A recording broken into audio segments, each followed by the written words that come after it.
their entertainment for the night is trying to guess how many fingers Joey is holding up behind his back. That is the game that they play to keep themselves entertained at home. That's not what we're going to do if we don't go to the Blue October show? I mean, I guess that's our only other option, Robert, according to Friends. That's the only other thing one can do if you're not going out to a concert, is to guess how many fingers one is holding behind their back. Welcome to Pennies and Popcorn, the show about real money lessons from the world of TV and movies. With your hosts, Carla Cash and Robert Davidson, a couple of personal finance geeks and movie lovers. Hey everyone, thanks for tuning in today. We are talking about Friends, Season 2, Episode 5, the one with 5 steaks and an eggplant. So we were talking about wanting to do a Friends episode, and I remembered this one specifically. I haven't seen all the episodes of Friends, but it was ubiquitous when we were younger. You couldn't avoid it. So I had seen some of them, and this was one of them. And I could not believe that you didn't know that all the Friends episodes start with the one with or the one where. That's like the naming convention of Friends. Yeah, that blew me away. I think it's kind of silly, but whatever. It's supposed to be cute. Yeah, I guess. But I feel like that's an important piece of trivia that you should have known. I'm a little disappointed in you, Robert. Well, as I head into my 40s in the not too distant future, I will be sure to carry that knowledge with me. Yes, definitely something that you should carry forward in your mind. Don't ever forget that. Very important piece of trivia. You got it. So, Friends ran for 10 seasons. The final episode aired in spring of 2004. And I very specifically remember watching the finale of Friends. I was in college at the time, and it was like such a big deal. There were so many people who were really excited about it. Did you cry? I didn't even come close to crying. Was it sad? I really don't know anything about it. This was a total non-event for me. It was just like a few people were getting together, and I was like, okay, I guess I'll go. And there were people bawling their eyes out. I didn't realize people cried. I was being silly. Yeah, there were people bawling their eyes out at this little watch party, and I felt like I was an alien from another planet looking around at these people like, what is happening? It was so crazy to me how emotionally involved people were with this television show. Well, it did run for 10 years from 1994 to 2004, and it was, a coming-of-age piece for a lot of people in your age cohort. Yeah, I guess so, but I don't know. I was a huge fan of Gilmore Girls during roughly that same time frame. Like, really big fan. Loved that show. Did you cry when that one ended? Not even close. Like, I don't even relate to this concept of crying over a television show ending. If there's one takeaway from this episode, it's that Carla is heartless. I don't know. I mean, I guess I'm not a big crier. I don't cry too often. But I can't even imagine crying at the idea of, like, this show is no more. First of all, especially with today's, streaming services, you can rewatch things over and over and over again. So it's never gone from your life. And also, get over it. It's a TV show. Seriously, I don't get it. So Friends was a huge success. It ran for 10 seasons. When do you think it reached the pinnacle of a TV show's goal, right? Being the number 1 rated show for a season. How many seasons in do you think it took before it took on that mantle and held on to it? I think it was a while in, at least halfway through, maybe even later than that. It was season 8 before it was number 1. It seemed to always fall behind some of the other NBC programs like ER and Seinfeld. And then even in some of the later years, Who Wants to Be a Millionaire was taking the top spot. Interesting. Yeah, kind of surprising that I would have assumed that Friends was the number 1 show for a huge length of its run, but really only at the tail end. I did see that the finale, which I watched with a bunch of people in tears, was the most watched TV episode of the 2000s, which is pretty amazing. So the actors on the show, right, there's the ensemble of 6. Each of them in season 1 were paid $22,500 per episode. Which I thought was a reasonable sum. Yeah. Yeah. And that progressively increased.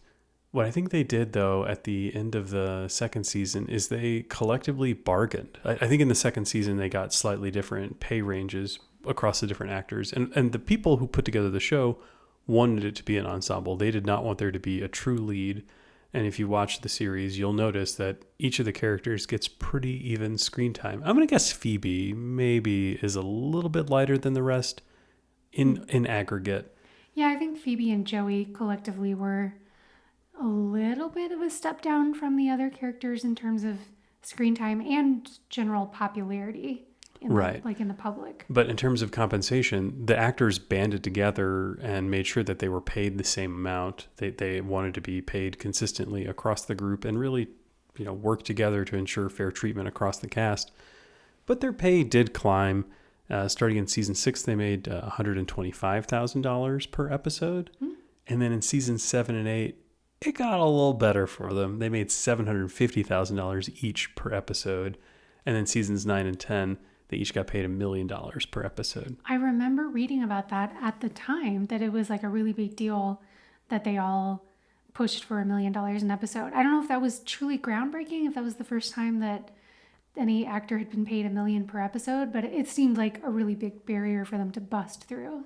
So I think Courtney Cox and Jennifer Aniston and Lisa Kudrow were the top paid women television actresses in the later seasons of the show. Yeah. What was also really cool is the actors, all 6 of them, were given syndication rights. So the syndication royalties, which for a show like Friends is not nothing, were given to the actors. So normally syndication deals like that were only given to actors who also had like an ownership stake in the show, like I think Bill Cosby in The Cosby Show or Seinfeld in Seinfeld. This has translated to be about $20 million a year in ongoing earnings for each of these actors after the show has gone off the air. So they got paid pretty handsomely in the later seasons of the show and are continuing to be paid quite handsomely. Good for them. That's really cool that they'd all banded together and said no one's going to make more than anyone else. That's a very touching thing. I appreciate that. So, Carla, I'm going to guess that 75-80% of our audience has never seen an episode of Friends, and you probably need to give a plot overview. Yeah, what is this show? No one's ever heard of it. I don't know. It's kind of random. Yeah, I assume that is not the case. This show was so insanely popular and continues to be. Even to this day, people are still making references to it. So, yeah, we're not going to do a plot summary. Like, it's about 6 friends in New York City. That's all you need to know. Yeah, it's pretty much Friends in a nutshell. All right. So we are going to be talking today about the episode 5 Steaks and an Eggplant, where money is very prominently featured. We could basically play you the whole episode as a clip because there's like hardly any of it that doesn't deal directly with money. So let's go ahead and dive into our first clip. It is Ross's birthday, and the gang is putting together like a little surprise thing for him, and they're talking about how much it's going to cost. Okay, while Ross is on the phone, everybody owes me $62 for his birthday. Is there any chance that you're rounding up from, like from like 20? Hey, come on, we got the gift, the concert, and the cake. Do we need a cake? Look, guys, I know it's a little steep, Whoosh. but it's Ross. Okay, first and foremost, we cannot play you clips from Friends without addressing the laugh track. Man, there was some show we decided to start watching from 20-something years ago, and it had a laugh track just like this, and we gave up on it after the first episode, which is very unlike me. That's true. You kind of like to stick to the bitter end, even if we don't like a show. Yeah, no, that laugh track is terrible. I don't know. What were people doing? Like, how did that become such a thing? I don't know, but it is extremely grating and irritating to my ear. As we sit here in 2022, almost no shows have laugh tracks, right? I suppose like The Big Bang Theory, which only went off the air a few years ago, that was like the last really popular show that I can think of that had a laugh track. Maybe How I Met Your Mother, that's been off the air for longer. But they're still out there. We just don't engage with them at all. And so when we go back and listen to something like this, it's like, what is happening? Why are there these people like fake laughing every 10 seconds or less? Like, it's so in your face and so irritating. Like, why do I need peer pressure to think that something's funny? Yeah, it's so true. It's really annoying. I'm pretty good at interpreting if something's funny or not, and it'll make me laugh and it'll make me smile. And I just, wow, I'm sure it was worth it. And they did all kinds of studies to determine it made a comedy show better delivered. But It's rough. Yeah. I guess well, anyway, we don't need to belabor the point, but let's dig into the actual money stuff about this show. So he's asking for $62 from each of his friends. I assume Ross is not pitching in 62 because it's his birthday surprise. So 62 times 5, that's $310. And they're spending that on a cake, some sort of gift, we don't know what, and a Hootie and the Blowfish concert. Hootie! Hootie and the Blowfish, Darius Rucker. So, does that strike you as an unreasonable amount of money to be paying for all those things? Well, I mean, in today's dollars, heck no. In 1995 dollars, I mean, let's listen to Phoebe's response, right? She said, are you sure you're not rounding up from like $20? Yeah. I mean, it doesn't sound like an outrageous sum, but it sounds like a sum that if everybody's not on board with is kind of bonkers. Yeah. So we like the band called Blue October. They're not super popular, but they were bigger in Texas where we're from. And we saw that they were coming here to Colorado to play at Red Rocks, which is a pretty famous venue close by to us. And I thought, oh, let me just check it out and see how much tickets are. That might be fun for us to go to. The cheap seats, like the cheapest of the cheap seats, were like $150 per person. And I just thought, man, I just don't want to spend $300 plus parking, plus gas money to get there and back. It's not super close for us. It's just an astronomical sum to spend like sitting in what might be the hot sun to hear a band play. It just didn't feel like a good use of money to me. So we're not going to go. But I was surprised because we're not that into concerts in general. And I hadn't looked at concert tickets in a long time. There has been that COVID thing. That's true. But even before COVID, we were never super into concerts. So I hadn't looked at them in such a long time and was really surprised at just how expensive it had gotten. To get good seats for that Blue October concert would have been $400 or $500 per person. So to have everyone ponying up, I mean, I don't know how much they're spending on the gift and the cake, but it seems like probably no more than like $40 of that is going to go towards this concert. So that seems super reasonable sitting here today in 2022 in today's dollars. But it's a lot to ask for them to spend. So Rachel is a waitress at a coffee shop. Joey is a struggling actor.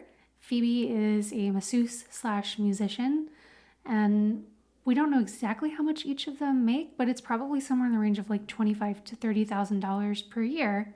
So for them to just be shelling out $62, you know, I mean, 5 times a year, right? If they're doing this for each person's birthday, that's a decent chunk of their income that's going towards just nothing but birthday celebrations. Carla, can I go on a little bit of a birthday rant here? Rant away. Okay, so these people are in their 30s, right? They're not turning 7. It sounds to me like they're making birthdays a little bit bigger of a deal than they should. I'm a big fan of the birthday mantra that is displayed in the television program House. I think someone that figures out that it's his birthday and they try to do something nice for him, and his response is, oh, if it weren't the little planet that could, it made it all the way around the sun again this year. I was worried and didn't think it would, but I guess it happened. Right. It is sort of an arbitrary thing to celebrate. And I realize that just about everything that we celebrate is arbitrary. And I don't mean to sound like such a Scrooge. I think birthdays are fun. I definitely... Do you? Well, you know, they're okay. But I think that there are some people who take it way to an extreme. You don't need to make this big of a deal about everybody's birthday. I mean, it's fun to say something nice. In today's world where everybody is friends on Facebook, you have a computer that reminds you that it's somebody's birthday. So it didn't even take any special effort to acknowledge the fact that it's someone's birthday or memory. So the fact that even just saying happy birthday to someone feels pretty hollow to me these days. I just don't even get it. Right. I think, anyway, there's too much of a focus on birthdays in our society. It's just kind of random and arbitrary and a weird thing to celebrate. The earth is in the same position that it was in the day you were born. Big deal. Who cares? Move on. Like, why can't we? I do like there's an episode of The Office where they decide to do one birthday cake for the month for everybody. Let's celebrate all these birthdays at one time. Stop wasting time with these little birthday get-togethers and celebrate. And of course, it was a total disaster because everyone's a prima donna and has to be special and have it their way on their birthday. But give me a break. I think Ross is old enough and mature enough that like his birthday could be a little bit more chill. And that takes me, well, I'll calm down from my rant a little bit here. Will you? Well, I'll try. So they're doing 3 things for him, right? They're going to give him a gift. They're going to take him to a show, and they're going to get him a fancy cake. Like, does he really need all of those things? Like, it's fun to, if you want to throw a party and celebrate your birthday, great. Invite some people over. Maybe people will bring a bottle of wine or something fun over, or whatever. I don't know. If you all want to go to a show together, great. That sounds like a good time. Or you want to go out for drinks and exchange some small gifts, then okay, that sounds all right. But all 3, it sounds a little over the top and unnecessary. It is a lot. So I will say, since we've moved here to Colorado, we've made some wonderful friends who make a much bigger deal about birthdays than you and I used to. And I'm a little sheepish about it when it's my turn, but it's so much fun when it's their turn to get to celebrate and make them some special food and pick out something that I think they'll really enjoy. So I've kind of come around on birthdays a little bit. I think they're really sweet and fun and can be an excuse to get together and do something special with friends. So I'm definitely not as Scrooge-ish about it as you are. You are very much on the Scrooge end of the spectrum when it comes to birthdays. But I do think you have to be very, very cautious about the cost and what you're asking somebody else to do for you on your birthday. So I know that Ross isn't like directly asking for it from his perspective, but some of his friends are doing it on his behalf. And as we're going to get into in the episode, I think they're doing a really crap job of keeping their friends' finances in mind. So what I want to ask is, like, Phoebe seems frustrated about the amount of this gift, and so does Joey. Expresses some concern about, do we have to get him a cake? Like, I kind of get the sense that they've had some discussion about this already, right? Surely Chandler just didn't show up and say, all right, here you go, here's your bill. And everyone's like, well, I wasn't in support of this. What the hell are you talking about? What is this bill for? Yeah. They all seem to know that it's for a concert, some sort of gift that they don't seem surprised to be hearing about, and a cake. So, yeah, they clearly had some sort of conversation already. It seems like maybe the time to bring up that this was going to be too steep for them was when they were having that earlier conversation that apparently takes place off camera. We don't see it. So, yeah, I really feel like they should have been talking about that in an earlier time. Yeah, maybe they could have gone to like a Hootie and the Blowfish cover band, something like that. Yeah, I mean, I would have been just as happy with that. But I'm not a huge Hootie fan, so... We'll let her cry. Okay. So let's take a listen to our next clip where Rachel, Phoebe, and Joey, who are the 3 of the 6 friends who are kind of struggling with this amount, kind of commiserate about just how expensive it's going to be. So, what are you guys doing for dinner tonight? Well, I guess I gotta start saving up for Ross's birthday, so I guess I'll just stay home and eat dust bunnies. Can you believe how much this is gonna cost? Do you guys ever get the feeling that, Chandler and those guys just don't get that we don't make as much money as they do? Yes, yeah. Really? It's like they're always saying, let's go here, let's go there. Like we can afford to go here and there. Yes, and we always have to go to, someplace nice. God, it's not like we can say anything about it, because, like, this is a birthday thing, and it's for Ross. For Ross. For Ross. For Ross. Ross. So, Carly, you caught something really cool on this, and I got to give you credit, and I think you're so right. The laugh track on that clip starts at the most ridiculous point. When he says that he's going to save money, that he needs to save money to pay for Ross's birthday, the laugh track starts then. It's not when he talks about that goofy joke about eating dust bunnies for dinner. It's that he's going to save money. Yeah, he says... What in the heck? Yeah, I need to start saving money for Ross's birthday. Ha ha ha, isn't that hilarious? Who would do that? Who could possibly need to save money for a birthday celebration? It's so out of touch. It's so obtuse. It just makes me furious that they would treat that as a joke. Like, are they that ignorant of the fact that, hundreds of millions of Americans would actually need to, tighten their belt a little bit for maybe a week or 2 weeks or 3 weeks in order to save up for a big birthday bash like this, where they're going to a concert but they don't talk about eating out, but potentially eating out and buying someone a cake and buying someone a present. Like, that is the reality for so many people. It is. And I think the idea that you laugh about it is terrible. Like, what he's doing here, what he's saying is that this is hard for him. And by making this sacrifice, like he's willing to go pinch pennies and make some difficult choices about how he's going to use his limited financial resources in order to give a gift, in order to do something very caring and wonderful for a person that is very important to him. That's incredibly touching, and we shouldn't mock that. Those are the gifts that should mean more to us than anything, no matter how much they cost, right? Oh, I totally agree. Yeah, if someone is giving you a gift that they really had to like scrimp and save for, or like work really hard for in any way to make for you or to purchase for you, or to do for you, whatever it is, like those are the gifts that should be really, really meaningful to you. I mean, to get, some sort of expensive gift from, someone who's making minimum wage versus Elon Musk, like it's so much more meaningful and heartfelt coming from somebody who's like really struggling to put that cash together for you.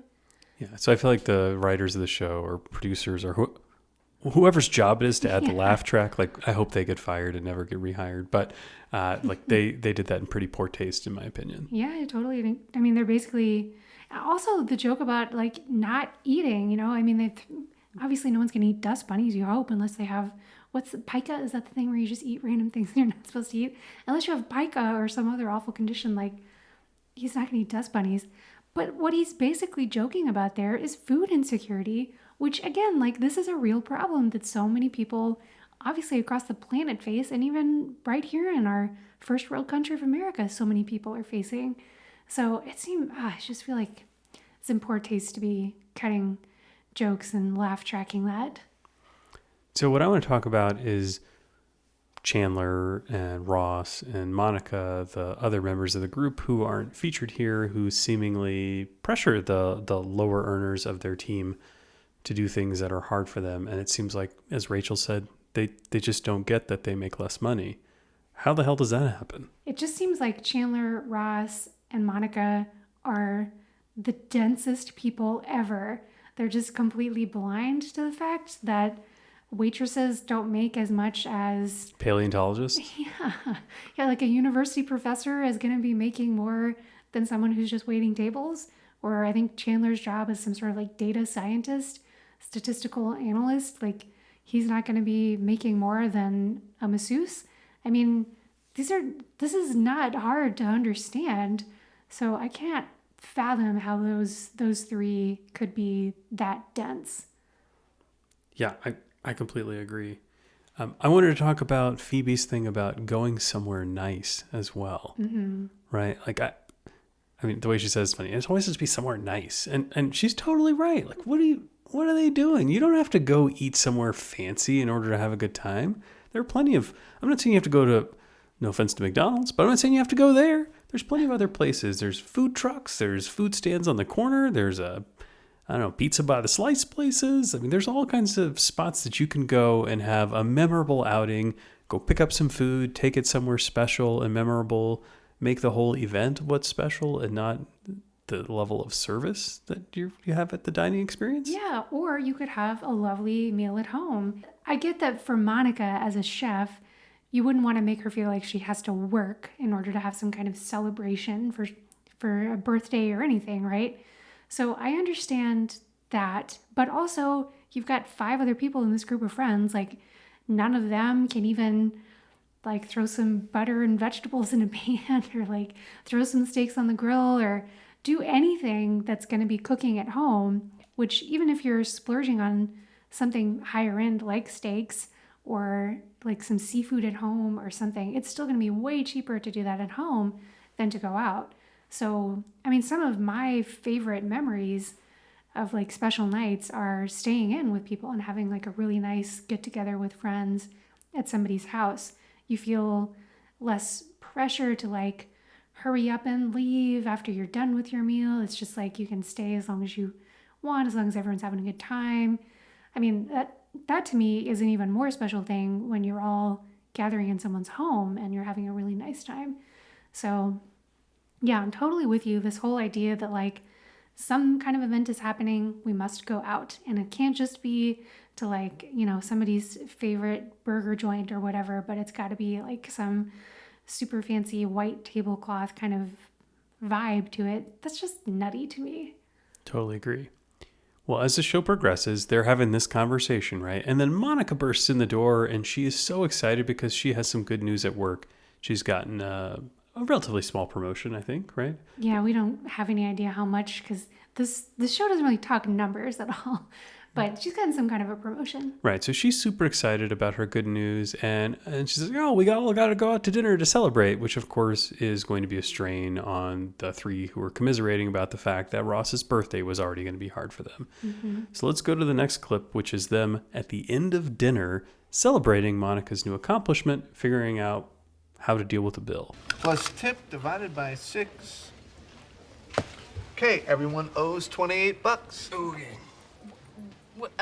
Everyone? Yeah, oh, you're right. I'm sorry. Thank you. It's Monica's big night. She shouldn't pay. Thank you. So 5 of us is $33.50 apiece. No, no way. Sorry, not gonna happen. Cold cucumber mush for 30-something bucks? No.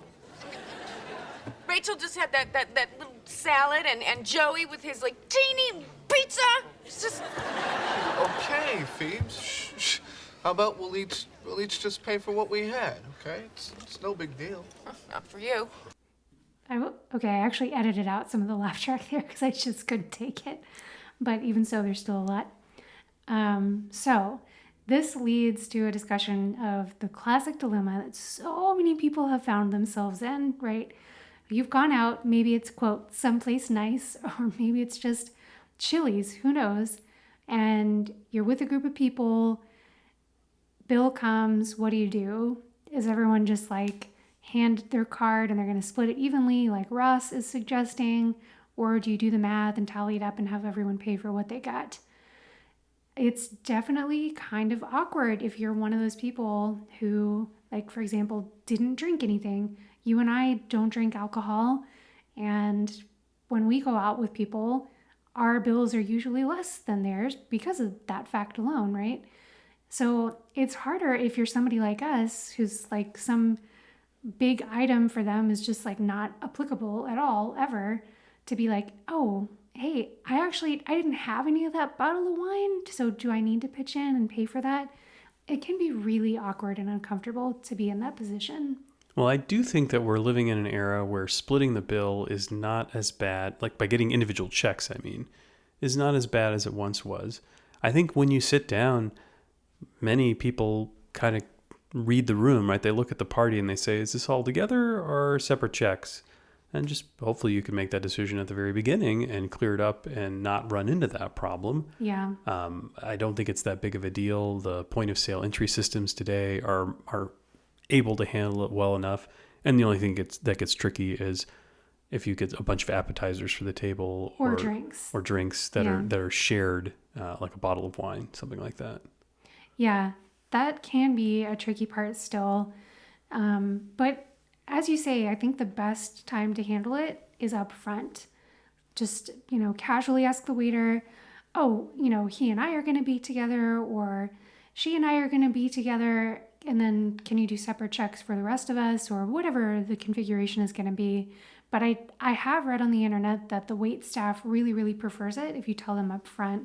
That saves them a lot of hassle. They can input it as separate at the beginning, whereas having to go and like tease out who had what at the end when it's all one big pot of food is a lot harder. So definitely do your servers a favor and do it at the beginning of a meal. But I think that's the best way to handle this is just straight up front. Agreed. Yeah, and I think it's the direct way to do it. And if you're somebody who's gonna order it up and do it big, that should be your mindset, right? I'm gonna pay for my share and not expect everyone to go do this evenly. Yeah, I do think that the burden of managing the fairness of splitting a bill like this should 100% fall to somebody who knows they're in a better financial situation. So like we were talking about the fact that Ross and Chandler and Monica should 100% be aware that their friends make less money than they do. And the burden is on them to be conscious of it, to be like, oh, hey, I'm not an idiot. I can notice the fact that I'm ordering like expensive seafood. Rachel's ordering a side salad. Phoebe got a little side bowl of cucumber soup. Oh, no, she didn't splurge for the bowl. It was just a cup. Yeah. And Joey got some sort of like appetizer pizza, I think. So, yeah, the three of them ordered very, very modestly. They all ordered water. That was also made very clear. And then these other guys are like, ordering drinks and expensive seafood. So if you're at a table where that is happening, don't be an idiot. Like, pay attention to the fact that people are trying to be budget conscious. And when the bill comes, you be the one to bring it up and say, hey, I got like the blackened catfish or whatever I think it was that Chandler ordered, and you got a little cup of soup. I'm going to make sure that I pay for my big seafood entree and that you pay for your little cucumber soup. We'll each pay for what we got. You should be the one to bring that up and not make it awkward for the person who's trying to be more budget conscious. Well, if you happen to be friends with a obtuse ass like Ross who is completely unaware of this and wants to split the bill evenly, are you right to bring it up the way that Phoebe did? Did she do the right thing here? Oh, I for sure think that she did. I mean, they're just sitting there in La La Land being so dense, totally unaware of the ordering disparity that they just saw in front of them. I mean, they must, like, the three poorer friends must have been finished eating like way earlier than the other three. Like, how do they not notice this? I don't get it. But yeah, if you're with somebody who does happen to be that dense, then I think it's perfectly fine to bring it up and just say, hey guys, we were really trying to be budget conscious here and we ordered very modestly because of that. Would it be okay if everybody just paid for what they got? And hopefully it's a little less awkward than what we see in the show. They're going out to celebrate Monica's work accomplishment. And when somebody says, oh, come on, that can't be the way that we're splitting the bill, Ross's instinct is to say, oh, you're right. We're treating Monica because it's her big day. It feels kind of backwards, right? She's the one who got a promotion. She's the one who got something special. Yeah. Why is she not treating her friends who have helped be her support network to get her there? Like, if someone tells you you're going to make a whole lot more money, it's the response, well, as your friend, I should buy something for you? That feels really backwards to me. Yeah. I mean, maybe like a nice card or something, like a way to go, pat on the back would be a nice thing to do. But yeah, it does feel weird to be like, hey, you're now making significantly more money than I am. Let me, the poor struggling waitress or actor, take you out to a fancy dinner. It does seem like the nice thing would be for Monica to say, hey, you guys, I've got such great people in my life. You're my support network. You guys helped me get here. I'm so excited. Let's go. I'll go out and celebrate. And like, it's on me. Yeah, I'll treat everybody this time. So yeah, I'm not a huge fan of how she handled that either.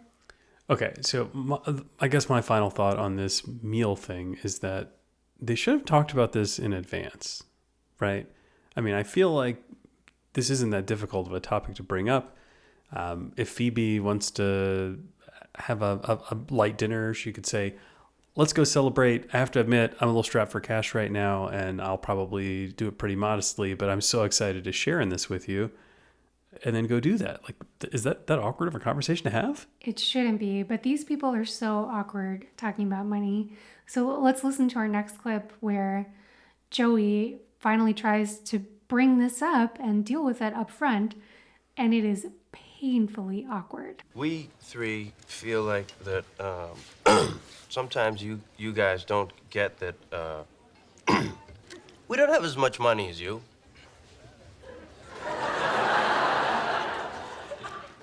Okay. I hear you. We can talk about that. Well, then, let's. Well, I guess I just never think of money as an issue. That's because you have it. That's a good point. Oh my gosh, listening to that clip is so painful. Every single one of them I feel like is handling it terribly. Especially the three wealthier ones who have bigger salaries coming in. They're just like, oh my God, I can't believe they're bringing up money. It's just, everything about it feels just like you could cut the tension with a knife. It's just awful. Yeah, it's a super obvious concern. I cannot imagine that they would be surprised that somebody would have a different perspective on money. This should happen throughout their lives in all facets of it. They have jobs where they work with other people. Do they not ever go out and do drinks with them after work or go to lunch together or talk about anything in their personal lives. They don't all live in housing that costs the exact same amount. Like, people get that people make different amounts of money and afford different things. It seems like a pretty basic concern. Like, let's take Rachel, for example. She and Monica are roommates. Yeah. We analyzed this, and I think this is a well-presented thing in pop culture, that the apartment that they have, that Monica and Rachel live in, is absurd. It is ridiculous. It's in Greenwich Village. I think we looked at it, and like modern day rent would be about $8,000 a month. Yep. Well, someone who's working as a waitress at Central Perk is not going to be able to afford her half of that rent. That just isn't a possibility. Correct. And so if you're Monica, your roommate Rachel is probably struggling to pay the rent, whatever it is, not the fictionalized version of the rent. And wouldn't that happen every single month? Wouldn't you know about that strife that she's going through? Wouldn't the idea of there being some sort of financial disparity between the two of you just be smacking you in the face obvious? Yeah, it just makes no sense at all to me that this is some sort of revelation to them, that they haven't been thinking about this. I mean, I haven't watched the whole series ever, and it's been a long time since I've watched any episode other than this one, but I don't recall money coming up all that frequently throughout the entire run of the show. So this is one of the few times I'm pretty sure that it does come up, which just seems wacky, right? Living in New York City, trying to make it in New York City as a waitress or as an actor who doesn't get that many roles. I mean, this would be like the constant source of stress in their life. And instead, it's just totally ignored. And yeah, you're right. I do think this is one of the more common TV shows that people point to when they talk about people not being able to afford the lifestyle we see on TV. It really is egregious. There's no way they could afford that apartment. There's no way they could afford even just their coffee habit alone, like on a waitress's salary, is going to be so hard to keep up with. Now, maybe Rachel is making the least out of all six of them and she works there. Maybe she gets her coffee for free. I don't know. But yeah, it just seems like there's no way they could afford all of the going out that they do and all of the clothes buying that we see. It's just patently ridiculous. Well, so after they leave the awkwardness at dinner and they finish their conversation, the next scene that they cut to after the commercial break, of course, is the wealthier friends presenting some charity to the poorer three. They decide, hey, we're still going to go to this concert. We got to go to Hootie and the Blowfish together. And surprise, we've bought the tickets for you. And it's done in a way with this like weird sketch, like a little bit of a skit that is so off-putting, and I just didn't get it. Yeah, it came across as very stilted and awkward. And that's how the three less well-off friends responded to it. Was like, this is super uncomfortable. And they said, no, we don't want your charity. Your gift makes us feel about an inch tall. Like, you're making us feel small and unimportant. We don't want you guys to just pay for us to go do things with you. Which I think is not an unreasonable reaction. But I also think it's not the reaction that they would have gotten if the three wealthier friends had done it in a much better way, right? Everything about the communication revolving around money in this episode is so off. People just need to be open, honest, understanding, and compassionate. And instead, we get like closed off and awkward and stilted and snarky. Like, there's just nothing about this goes well. But I think if Ross and Monica and Chandler had come to them and said, hey guys, we are really sorry that we've been so blind to the fact that we're asking a lot from your pocketbooks. And one, we want to make it up to you. And two, we're going to try to do better in the future. We really wanted to go to this concert. It means a lot to Ross. It's one of his favorite bands. But we just can't imagine going without you. We can't imagine having this special experience with our closest friends there with us. So would you let us do this for you and accept these gifts of the concert tickets? Please come with us. We really, really want you to be there. I can't imagine someone being like, no, that's terrible, in response to a genuine, heartfelt offer like that. Yeah, that doesn't make you feel small. It makes you feel heard, right? It's a reasonable apology that says, hey, we've perpetually put you in a difficult position. And we promise to do better about that. I think we can do better. But in the meantime, we've already made some plans. We've already bought these tickets. Let's go. We'll pay your way. We don't want to put you out. Let's have a fun time together. And let's make sure that we're coming up with plans in a way that is reasonable for all of us in the future. And they would have had a great time. And yeah, I mean, Hootie and the Blowfish. How could you not? I mean, I feel like I wouldn't have an amazing time watching Darius Rucker on stage, but that's just me. I don't think anybody knew his name was Darius back then. It was just Hootie. Just Hootie. Yeah. Yeah, still not my favorite, whatever you call him. In any event, I think the whole episode is like a masterclass in what not to do when you're talking to people you care about financial issues. It's just the worst handling of money situations that I could possibly imagine. I think if you do have a sort of income disparity in a group of friends like that, there are better ways to handle it. And this happens in real life. Like, whose friends all have the exact same job? You have people from different socioeconomic places that are going to be in your life that you're going to spend time with. And you don't have to do everything with the exact same group of people. There should be an opportunity for Ross and Chandler and Monica to go to some expensive concert, and for Joey and Rachel and Phoebe to say, nah, it's not for me. It's not really within my budget, but I hope you guys have a heck of a time, and we'll be happy to hear all your fun stories about it when you get back. Or you have multiple groups of friends, right?